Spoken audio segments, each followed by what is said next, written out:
Bacaan dari Kisah Para Rasul.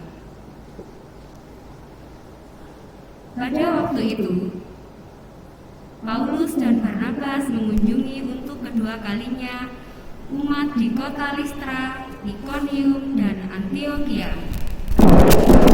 Di setiap tempat itu, mereka menguatkan hati umat dan menasihati mereka untuk bertekun dalam iman. Mereka pun mengatakan bahwa untuk masuk ke dalam kerajaan Allah, kita harus mengalami banyak sengsara. Di tiap-tiap jemaat, rasul-rasul itu menetapkan juga penatua-penatua bagi jemaat setempat. Dan setelah berdoa dan berpuasa, mereka menyerahkan para penatua itu kepada Tuhan, yang adalah sumber kepercayaan mereka.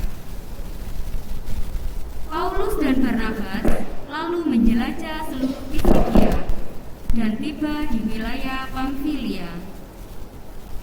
Di situ mereka memberitakan firman Allah di kota Perga, lalu pergi ke Atalia di pesisir laut. Dari situ mereka berlayar ke kota Antiokhia. Di tempat itulah mereka dahulu diserahkan kepada karunia Allah untuk memulai pekerjaan yang kini telah mereka selesaikan. Setibanya di Antiokhia, mereka memanggil jemaat berkumpul, lalu menceritakan segala sesuatu yang dilakukan Allah dengan pengantaraan mereka. Ternyata Allah telah membuka pintu iman bagi bangsa-bangsa lain. Demikianlah sabda Tuhan.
Tuhan itu pengasih dan penyayang, panjang sabar dan besar kasih setianya. Tuhan itu baik kepada semua orang, penuh rahmat terhadap segala yang dijadikannya. Mengagungkan Dia selama-lamanya, ya Allah, ya Rajaku.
melihat langit yang baru dan bumi yang baru, sebab langit yang pertama dan bumi yang pertama telah berlalu, dan laut pun tidak ada lagi.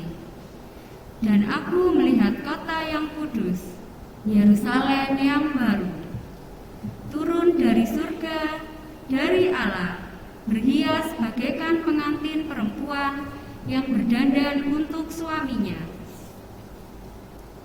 Lalu aku mendengar suara yang nyaring dari tahta. Lihatlah, kemah Allah ada di tengah-tengah manusia, dan Ia akan tinggal bersama-sama mereka. Mereka akan menjadi umat-Nya, dan Ia akan menjadi Allah mereka. Allah akan menghapus segala air mata dari mata mereka, dan maut tidak akan ada lagi. Tidak akan ada lagi perkabungan, ratap tangis, atau duka cita, sebab segala sesuatu yang lama telah berlalu. Ia yang duduk di atas tahta itu berkata, "Lihatlah, aku menjadikan segala sesuatu baru." Demikianlah sabda Tuhan.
Tuhan bersamamu.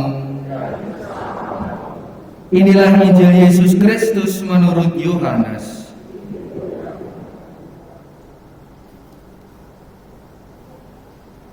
Dalam perjamuan malam terakhir sesudah Yudas meninggalkan ruang perjamuan, berkatalah Yesus kepada para murid yang lain, "Sekarang Putra Manusia dimuliakan dan Allah dimuliakan di dalam Dia. Jika Allah dimuliakan di dalam Dia, Allah akan memuliakan Dia juga di dalam dirinya dan akan memuliakan Dia dengan segera. Hai anak-anakku, tinggal sesaat lagi aku ada bersama kamu. Aku memberikan perintah baru kepada kamu, yaitu supaya kamu saling mengasihi, sama seperti aku telah mengasihi kamu. Demikian pula kamu harus saling mengasihi. Dengan demikian semua orang akan tahu bahwa kamu adalah murid-muridku, yaitu jika kamu saling mengasihi." Demikianlah sabda Tuhan.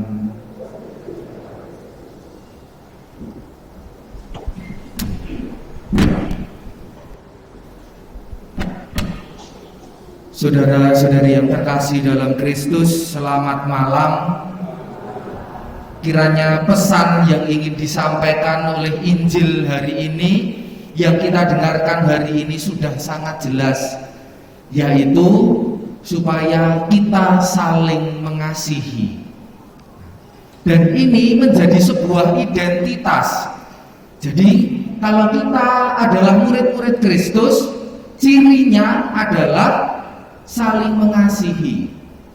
Jadi ketika kita tidak bisa mengasihi, sebenarnya kita sudah kehilangan identitas kita sebagai murid-murid Kristus. Jadi kalau Anda mengaku bahwa kita itu percaya, beriman, kita adalah murid-murid Kristus, maka syarat mutlaknya, jadi ini pesan Yesus sebelum dia wafat, yaitu kita disuruh saling mengasihi. Tetapi tidak bisa kita pungkiri bahwa ada juga hal yang terjadi di antara kita, bahkan juga sampai saat ini kita juga merasa bahwa kok saya ini tidak dikasihi, ataupun saya ini masih belum bisa mengasihi si A, si B. Kalau dulu ada kata-kata yang trending, orang jahat itu adalah orang baik yang disakiti. Seolah-olah sakit hati, disakiti, pengalaman disakiti itu menjadi sebuah alasan seseorang untuk menegaskan, untuk mendasari orang itu boleh berbuat atau menjadi jahat. Lalu setelah itu ada lagi kata-kata yang dipopulerkan oleh sobat ambiar, yakni sakit hati dan juga patah hati itu dijogeti saja, yang artinya pula ya supaya tidak dipikirkan ataupun tidak menjadi sebuah alasan untuk menjadi hal yang jahat. Tetapi di sini Yesus memberikan perintah baru kepada kita. Baik kita sakit hati, kita patah hati ataupun mengalami apapun, perintah baru ini tetap diberikan kepada kita. Mengapa disebut perintah baru? Karena sebelumnya kita mendengar perintah bahwa cintailah sesamamu seperti dirimu sendiri. Sekarang perintah barunya adalah supaya kamu saling mengasihi sama seperti aku telah mengasihi kamu. Ini ketika saya membaca tafsirnya, kata sama seperti itu dalam bahasa Yunaninya itu ditulis katos. Jadi katos pakai H, THUSS, yang kalau diterjemahkan secara lurus itu sama halnya. Mungkin di sini dikatakan seperti itu juga untuk menandai adanya perubahan dari dulu mencintai diri sendiri, mencintai sesama seperti diri sendiri, sekarang mencintai sesama seperti aku mengasihi kamu. Tetapi di sini akan menjadi lebih mudah ketika kita menerjemahkan supaya kamu saling mengasihi sama halnya aku telah mengasihi kamu. Karena kalau kita diminta untuk mengasihi seperti Yesus mengasihi kita, maka juga akan ada banyak alasan apa bisa. Yesus kan meskipun 100% manusia, dia juga kan 100% Tuhan. Yesus cintanya besar seperti itu, melakukan banyak kebaikan seperti itu, bahkan memberikan nyawanya, memberikan hidupnya untuk manusia. Apakah bisa saya seperti itu? Tetapi ketika ini diganti sama halnya, itu kita bisa tidak hanya menjiplak kasih yang diberikan Yesus kepada kita, tetapi kita bisa menemukan bentuk-bentuk baru kasih yang bisa kita lakukan sesuai dengan keadaan kita saat ini, yang bisa kita berikan sesuai dengan kemampuan kita, sehingga kita tidak ada alasan lagi, saya loh bukan Tuhan kok disuruh mengampuni sedemikian banyak, saya loh bukan Yesus kok diminta untuk melakukan seperti Yesus memberikan nyawanya. Tetapi justru kita diajak sama seperti yang dikatakan Yesus, bahwa murid-muridnya, seorang murid itu akan melakukan apa yang dilakukan gurunya, bahkan melebihi. Maka ini pula juga menjadi sebuah kesempatan kita memberikan kasih. Sama halnya Allah telah mengasihi kita, sama halnya Yesus telah mengasihi kita. Yesus mengasihi kita dengan caranya, maka kita pun juga diajak untuk mengasihi sesama dengan cara kita. Jangan sampai kita membiarkan sakit hati, pengalaman penderitaan, dosa itu menghalangi kita untuk melakukan perintah yang baru ini. Sakit hati, penderitaan juga menjadi sebuah alasan bagi kita untuk juga tidak melakukan perintah ini. Ini adalah sebuah godaan. Saya disakiti oleh si A itu, maka saya tidak mau mengasihi si A, bahkan sampai mati pun. Kadang juga ada yang terucap kata-kata seperti itu. Maka bagi yang belum bisa mengampuni atau tidak mau mengampuni karena pengalaman sakit hati, pengalaman disakiti, maka ini saatnya untuk bertobat. Mohon kekuatan kepada Tuhan supaya kita mampu untuk mengganti kebencian itu dengan kasih. Dalam bacaan yang pertama, di sini dikatakan bahwa para murid ini menceritakan segala sesuatu yang dilakukan Allah dengan perantaraan mereka. Ini alasan pula mengapa kok mereka menceritakan karya Allah yang dilakukan melalui perantaraan mereka, supaya mereka yang mendengarkan para murid ini, mereka yang mendengarkan pewartaan para murid ini menjadi sadar bahwa mereka itu dicintai. Maka juga menjadi tugas kita yang pertama-tama adalah mewartakan karya Allah di dalam hidup kita. Mewartakan karya Allah bahwa Allah itu mengasihi manusia, supaya penderitaan dan sakit hati itu menjadi hilang karena pengalaman dicintai oleh Allah sendiri. Sehingga sesama manusia ketika ada yang menyakiti itu tidak menjadi penting lagi.